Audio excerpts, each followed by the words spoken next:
Oído y pérdida de audición, el tema del día de hoy. Jesús Peña Prato nos sigue acompañando, médico otorrinolaringólogo. Estamos hablando sobre esto. Nos decía en la parte anterior que incluso el COVID-19, como afecta a todos nuestros órganos, el oído no se escapa de esta realidad y podemos tener pérdida súbita de la audición. Cuando nos habla de pérdida súbita, ¿es que podemos perder la audición de repente? ¿Esto es reversible? ¿Esto se queda así? ¿Qué se ha sabido hasta el momento? Sabemos que el COVID nos sigue enseñando todos los días, pero hasta la fecha, ¿qué podemos conocer sobre este tema? Ok, mira, la pérdida súbita de la audición es una entidad no solo del COVID, es una entidad que ha existido, es un trastorno a nivel del oído interno de forma brusca, es decir, como tú mismo lo estás diciendo, de hoy para mañana ya dejé de escuchar. Eso nos tiene que llamar la atención y no asumir que es un taponcito de cera o es que es algo pasajero. ¿Pero es total o es que por lo menos disminuimos Puede de tener repente? muchos niveles. Okay. Puede ser desde leve hasta profunda, muy profunda.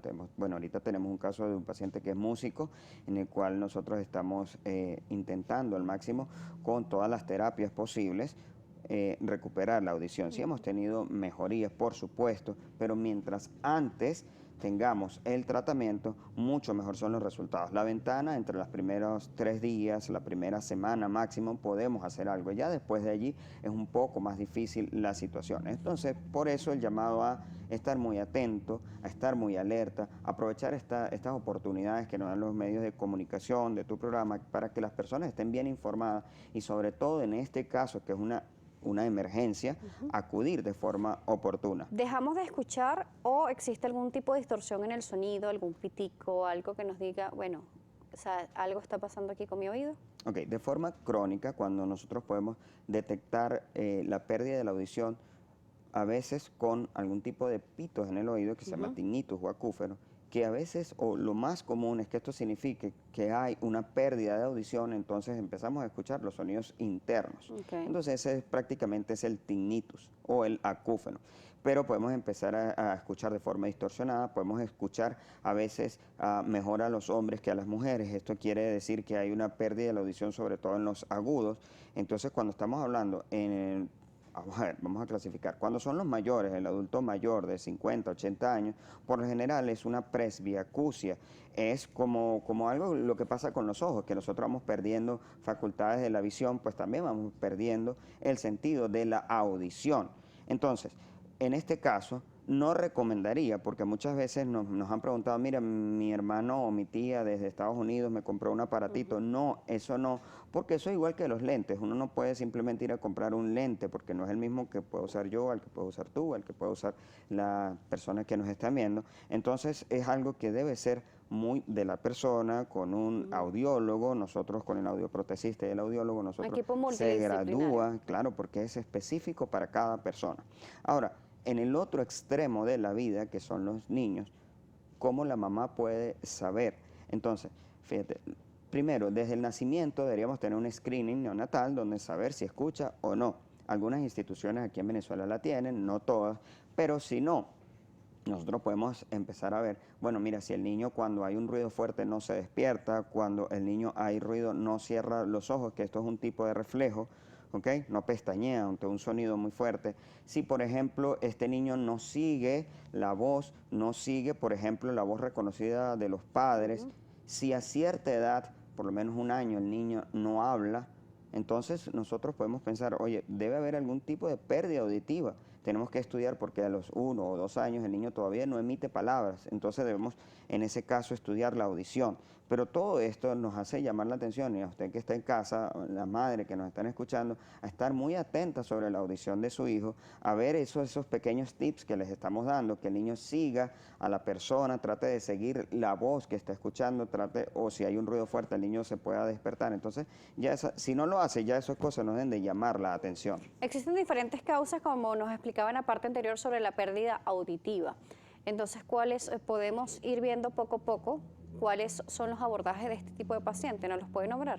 Claro, mira, en el caso de los niños tenemos que hacer primero este tipo, la mamá o las personas que están con él son las personas que primero se pueden dar cuenta. Y cuando vamos a hacer estudios, en el caso de los niños muy pequeños, menores de 3 o de 5 años, nosotros tenemos que hacer unos estudios que no dependan de la voluntad del niño, porque un niño no te va a decir escucho o no escucho.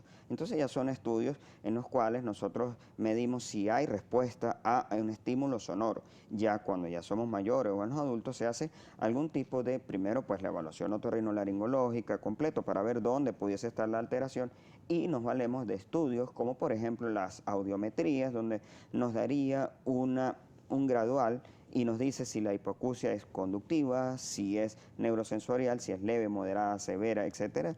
Y con esto nosotros podemos tener con toda esta evaluación qué tipo de tratamiento, por supuesto, primero, qué diagnóstico tenemos y qué tipo de tratamiento. Y este va desde tratamientos quirúrgicos, ¿okay?, cuando es una hipoacusia conductiva, hasta tratamientos ya que no son quirúrgicos, pero usamos algunos tipos de audífonos, o cuando ya el caso es muy severo, tenemos, la tecnología nos ha permitido algunos implantes como los implantes cocleares, que son como una especie de una conducción eléctrica que va directamente hacia el oído interno y permite transformar esos sonidos y que la persona pueda escuchar. Claro, cuando tenemos una pérdida degenerativa por la edad, eso es lo que más o menos veíamos al principio. ¿Cómo podemos hacernos hablar sobre la contaminación sónica? Importante, y evitar nosotros también dañar el oído con altos volúmenes, que a veces lo hacemos de manera inconsciente o queremos escuchar de repente una canción o audio al máximo que nos da el dispositivo, y bueno, eso es perjudicial.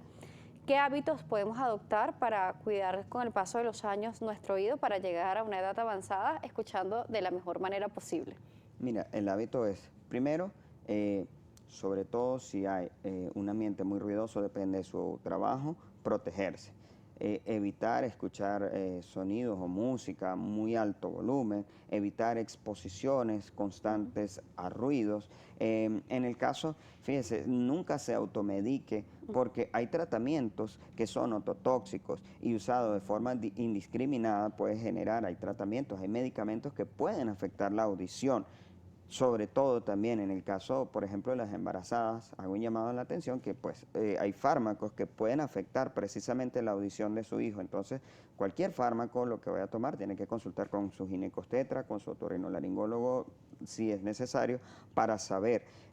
Otra de las formas de uno proteger la audición, por supuesto, es el cuidado del oído.